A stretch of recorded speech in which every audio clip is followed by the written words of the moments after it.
aktor na si Edgar Allan Guzman, na-scam sa first night nila ng aktres na si Sheira Diaz bilang mag-asawa.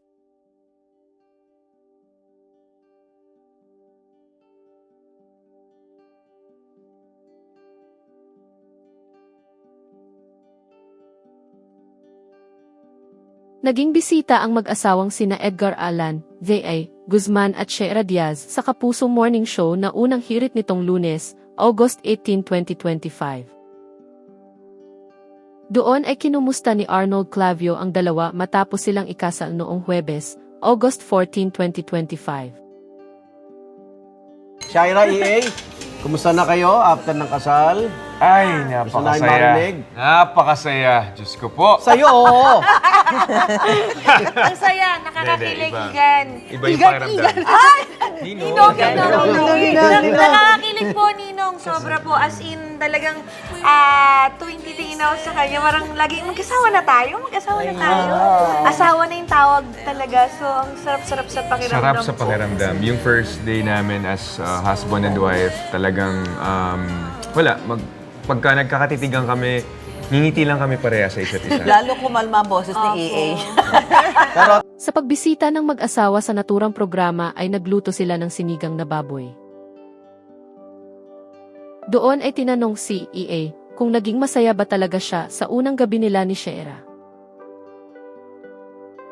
Marami kasi ang naghihintay sa sagot dahil tumatak sa isip ng mga tao ang bahagi ng wedding vow ng aktres para sa aktor na magiging masaya ka na mamaya. Pag-amin ng aktor, grabe raw yung ngiti niya talaga pero tinulugan daw siya sa first night nila bilang mag-asawa. Kaya naman natatawa ang aktres sa revelasyon ng kanyang asawa at sinabing, "It's a scam." Pero ayon kay EA, naiintindihan niya naman ang kanyang asawa kasi talagang ang aga nitong nagising. Sabi nung kasal, Sheira, magiging masaya si EA. Naging masaya ba hindi, si EA tanungin natin. EA, yung pangako ba niya nung sa dambana na kinasal kayo na magiging masaya ka na? Kamusta ka naman? Ako, magiging honest ako. Pero grabe yung ngiti ko talaga. Pero nung first night, tinulugan ako. Alam mo, ay asa na? It's a scam. Nabudol ka, EA. Hindi, pero naiintindihan ko naman kasi Pagod. talagang Pagod. ang aga niya nagising, di ba?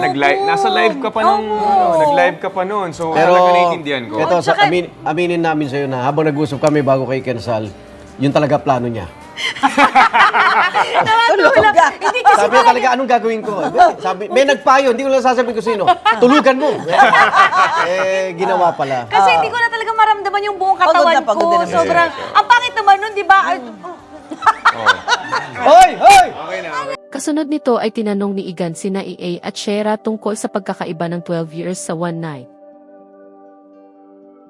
Magical ang sagot ng aktor na naghintay ng 12 years dahil iginalang niya ang pagkababae ng aktres at ang kasunduan nilang huwag magtalik bago ikasal. Samantala, ibinunyag ni EA sa naturang programa na sa first week of September gagawin ang honeymoon nila ni Sheira sa Switzerland. Sa huli ay nagbigay ng mensahe ang dalawa sa isa't isa ngayong mag-asawa na sila. Teka, ano yung message niya sa isa't isa? Bilang mag-asawa na marriage ngayon, vow ha? na naman yan. Marriage vow yan, ha? Oh. Marriage vow ulit. O, tingin kayo sa isa't Panindigan isa. mo magiging masaya siya araw-araw. Araw. Asawa ko, misis ko, lagi kong ipagpapasalamat kay Wow, Lord pakwan sa na araw-araw, nagigising ako at ikaw ang unang-una kong makikita sa umaga. Ikaw ang unang-una magsisimula ng araw ko. At palagi ko lang gagawin, palagi lang ako nandito para sa'yo and magiging mabuti akong asawa, loyal at mapagmahal na asawa. I love you so much. I love you too. Napakaswerte ko dahil napakaganda mo. Kiss, kiss, kiss. Bonus na lang yung ganun. Thank you, love. Oy, kiss, kiss, kiss. Walang ano eh. naman. Okay. Sagot siya eh. Tinidor! Ito eh. Sagot siya Ay, eh. ako naman, pangako ko talaga Kamusta yung shake? na pangako ko talaga na magiging mabuti akong asawa sa'yo.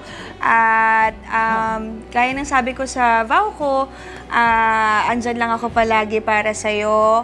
At pagsisilbihan kita, Nang sinigang. pagsisinigangan din kita. Ano daw? Hindi. At syempre nga, pasasayahin kita for the rest of your life. Our lives. Tayo, magiging masaya tayo palagi. Siguro din yun.